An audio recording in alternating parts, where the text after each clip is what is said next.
आशुतोष पाठक की तरफ से आप सभी को तहे दिल से नमस्कार। आज हम लोग जो बात करने जा रहे हैं, प्राचीन भारत के इतिहास में सिंधु घाटी सभ्यता। और सिंधु घाटी सभ्यता अपने आप में काफी एक बहुत बड़ा चैप्टर है, टॉपिक भी बोल सकते हैं उसको, लेकिन हम उस हिसाब से आपको कराएंगे कि एग्जाम में कौन कौन से क्वेश्चन उससे आने की संभावना है। तो देखेंगे हड़प्पा सभ्यता या हड़प्पा सभ्यता, ध्यान देंगे। अब इसके पीरियड की बात देखेंगे तो 2500 बीसी से 1750 बीसी। ठीक है, जो मेन क्वेश्चन है इस पे हम लोग आज बात कर रहे हैं। अब देखेंगे इसको सिंधु घाटी की सभ्यता भी बोला गया, सबको मालूम है। सिंधु घाटी की सभ्यता के साथ साथ इसे कांस्य युगीन सभ्यता भी कहा गया। कांस्य युगीन क्यों कहा गया आपको भी मालूम है। इसको नगरीय सभ्यता भी कहा गया, यानी ये अपने नगर नियोजन के लिए जो ड्रेनेज सिस्टम की बात करते हैं काफी अच्छा माना गया सिंधु घाटी सभ्यता का। तो नगरीय सभ्यता भी इसको कहा गया। समाज की बात करेंगे तो आज भी हम देखते हैं कि नगर में प्रधानता किसकी होती है, तो मातृ सत्तात्मक, यानी मदर गॉडेस। मातृ सत्तात्मक यानी मदर गॉडेस। समाज कैसा था, तो मातृ सत्तात्मक था। अब इसमें कुछ ऐसे चीजों को हम लोग ध्यान रखेंगे जो काफी इंपॉर्टेंट है, ध्यान दीजिएगा।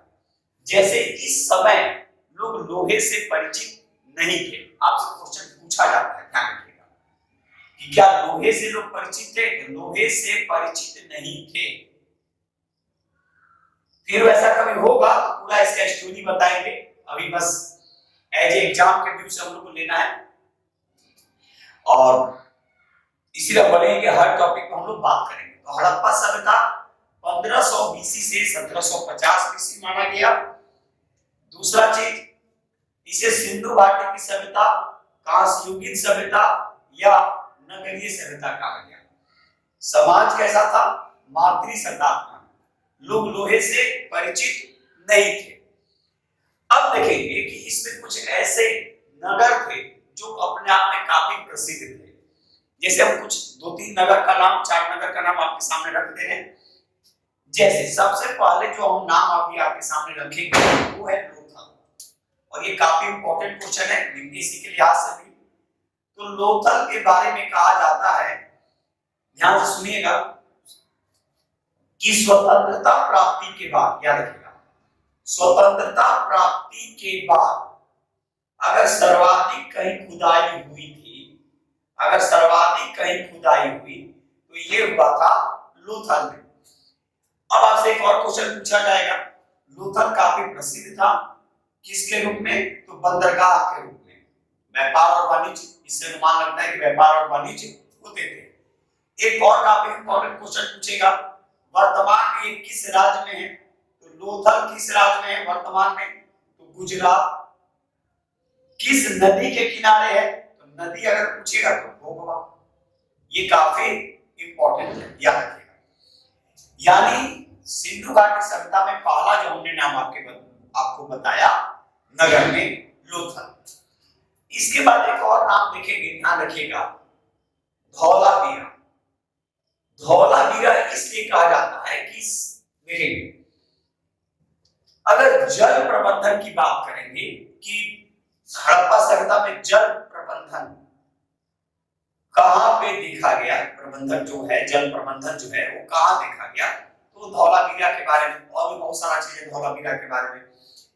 एक और काफी इंपॉर्टेंट क्वेश्चन है, कहता है कि बिना दुर्ग का एक मात्र पूरा स्थल, तो बिना दुर्ग का एक मात्र अगर पूरा स्थल अगर हम देखेंगे तो चांद बुधरो, याद रखिएगा, ये बिना दुर्ग का, दुर्ग यानी किला। इसके बाद नाम आता है, ध्यान रखिएगा, कालीबंगा, जूते हुए खेत का साक्ष कालीबंगा, और निकट में होते ने जहां हड़प्पा और मोहनजोदड़ो को दो दुर्वा राजधानी कहा, वहीं पे तीसरी राजधानी हमें कहीं कहीं मिलता है तो कालीबंगा। एक और नाम क्या है हमने बोला, मोहनजोदड़ो, याद रखिएगा। एक और अभी हमने नाम क्या बोला, मोहनजोदड़ो। मोहनजोदड़ो से देखेंगे दो चीजें प्राप्त होती है, एक अन्नागार और दूसरा स्नानागार। अन्नागार और स्नानागार, तो इसके लिए ये जाना जाता है मोहनजोदड़ो मृतकों का टीला, सबको मालूम है। तो अन्नागार और स्नानागार की अगर जिक्र आए तो ये आएगा मोहनजोदड़ो, याद रखिए। यानी हमने शॉर्ट में आपके सामने ब्रीफ में हमने रखा हड़प्पा सभ्यता के बारे में, अभी काफी विस्तार है इस पे, कभी वैसा होगा तो हम लोग इस पे बात करेंगे, ठीक है।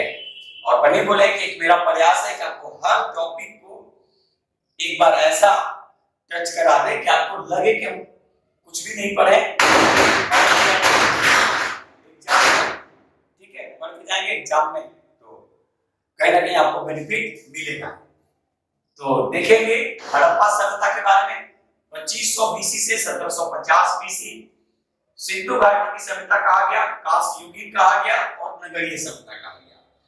समाज कैसा था, तो मातृ सत्ता, लोग लोहे से परिचित नहीं थे, याद रखें। उसके बाद कुछ ऐसे नगर के बारे में हमने बात किया जो काफी हड़प्पा सभ्यता के समय विकसित था, ठीक है। जैसे अभी भी बहुत सारा क्या है, नदी का नाम हमने बताया, जैसे सिंधु, रावी, ठीक है, बहुत सारे ऐसे नाम है, क्योंकि वो बहुत लंबा हो जाता वीडियो। लोथल के बारे में स्वतंत्रता प्राप्त, हाँ एक चीज और, स्वतंत्रता प्राप्ति के बाद अगर सर्वाधिक खुदाई कहेगा तो लोथल, और पहली खुदाई कहेगा, स्वतंत्रता प्राप्ति के बाद पहली बार अगर खुदाई कहाँ हुआ तो ये है रोपड़, याद रखिएगा, ये है रोपड़। उसके बाद लोथल क्यों प्रसिद्ध था, ये बंदरगाह के रूप में जाना गया। किस राज्य में, गुजरात में। नदी कौन सी, भोगवा। उसके बाद मोहनजोदड़ो अन्नागार और स्नानागार के लिए।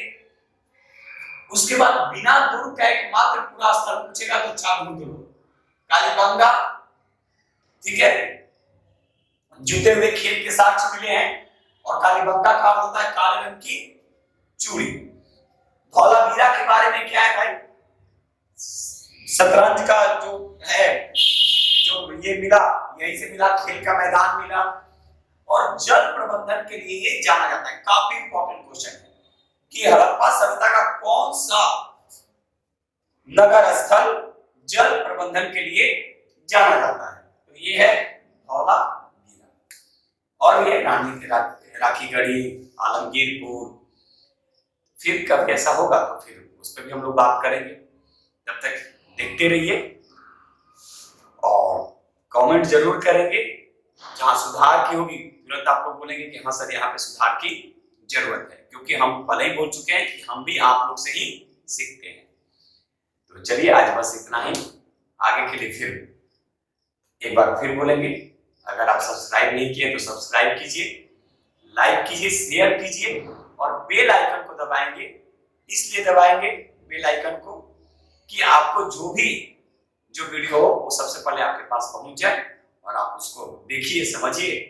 जहां सुधार की जरूरत होगी वहां कमेंट्स करेंगे, और फिर हम लोग उसी तरह आगे बढ़ते रहेंगे। और मुझे उम्मीद है कि आप लोग का प्यार और विश्वास इसी तरह बना रहेगा। तब तक के लिए आशुतोष सर को अनुमति दीजिए। जय हिंद, जय भारत, भारत